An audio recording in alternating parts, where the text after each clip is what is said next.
Hi, Alan Stratton from Woodturning. I had a meeting at a hotel recently where they had some very different chairs out on their patio. They kind of looked like this.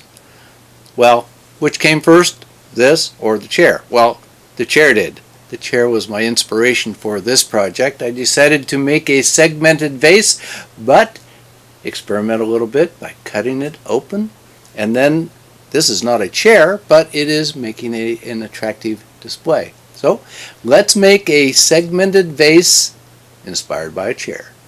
I'll show gluing up the segment rings in the order I did them, but it may seem jumbled. I'm working from the bottom up and from the top down. Each end is glued to a threaded wood faceplate. For the top portion, I'm gluing on the first 2 rings on the lathe, then switching to a stomper glue setup for the remainder of the top. I waited because the stomper requires a shallow 5/8 inch hole, and I waited for the top to evolve before drilling it. Starting the bottom section is more involved. I glued 1 ring to a faceplate off camera. Now I want to drill for a plywood bottom to insert into the first ring. Here I made a mistake. I drilled the smaller center hole, then set up to drill the mortise. My mistake? I drilled completely through the ring. Oh well. I'll cut a larger mortise than originally planned. Good thing I made 2 pieces of plywood. Next, I've glued up some homemade oak plywood for the bottom. I'm turning it round in preparation for gluing it into the bottom ring. I mounted it to a faceplate with double stick tape. Once it fits, I'm gluing it into the bottom ring.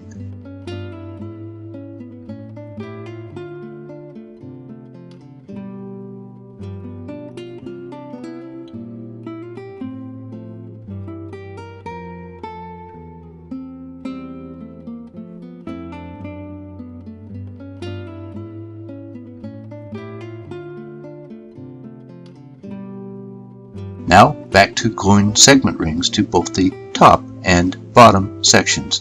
It's a race.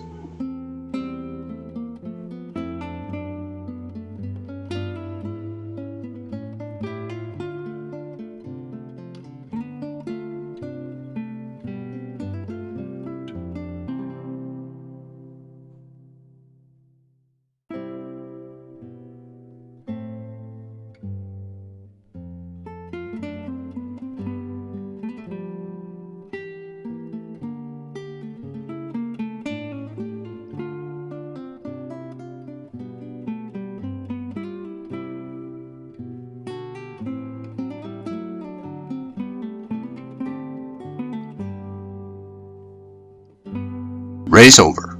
I now have my vase in 2 chunks. I want to turn them much closer to the final size and shape before I glue the 2 halves together.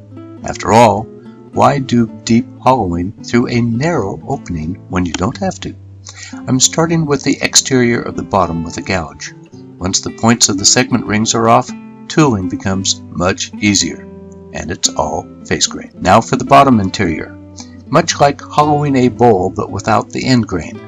Once the surface is even hard oak streams out nicely.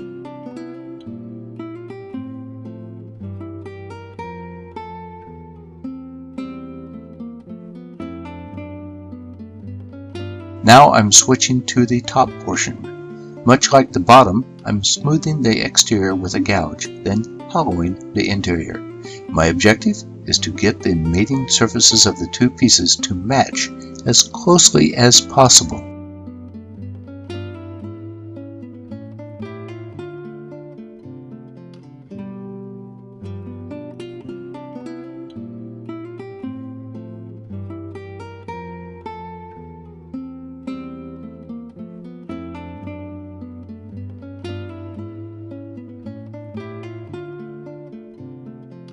Then I'll do a short bit of cutting with the 2 chunks pressed together to get the flow perfect across the joint.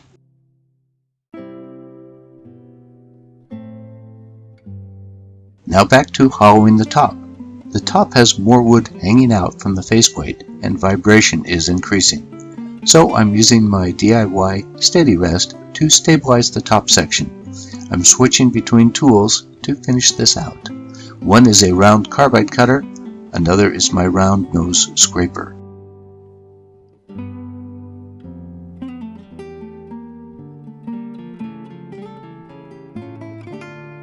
With both pieces sanded, it's time to glue them together. However, I don't want glue squeeze out inside the vase since I plan to have an opening. So I've covered the interior with masking tape before gluing the two chunks together. With the pieces now unified into one, I'm refining the exterior just a little more. I cannot do much because the wall has already been thinned to my target. Much more and that would be a whoops. Before gluing, I had measured the inner diameter at each joint so I could do a safety check.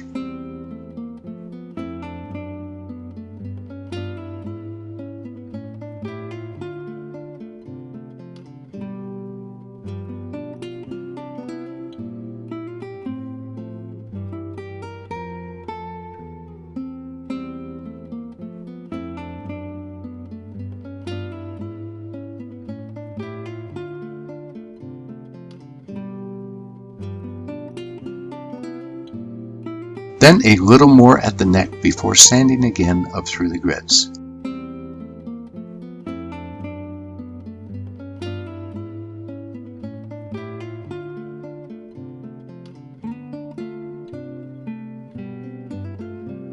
Now I'm mounting the vase to a jig.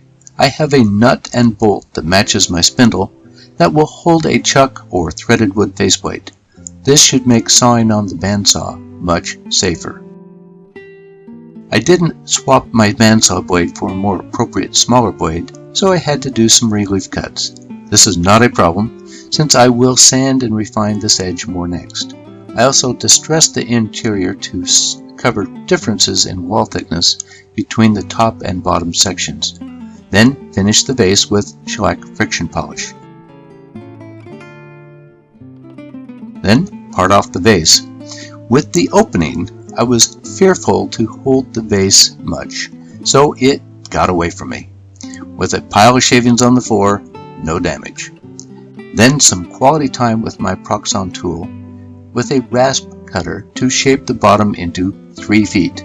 Why not 4 feet? Well, then I'd have to make them even. With 3, I don't. Then sand and finish again. Buffing was another exciting experience as I launched the vase again. This was even more exciting because the flying vase hit a wire for one of my lamps. This cascaded all 3 lights into the spinning lathe. What a mess! 2 LEDs and 1 bulb ruined. Fortunately, no damage to the vase or to me.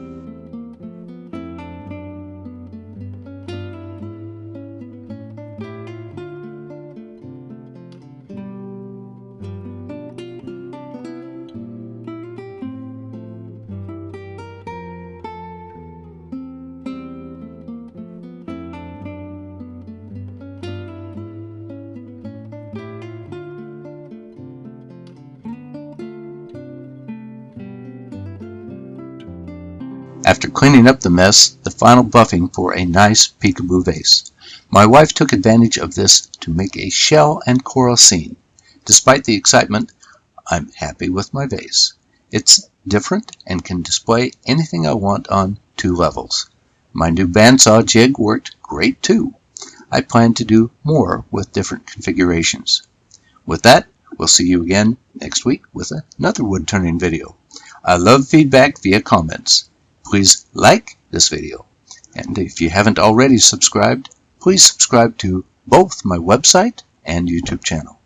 Always wear your full face shield. Goggles are not enough. Until next time, this is Alan Stratton from As Wood Turns.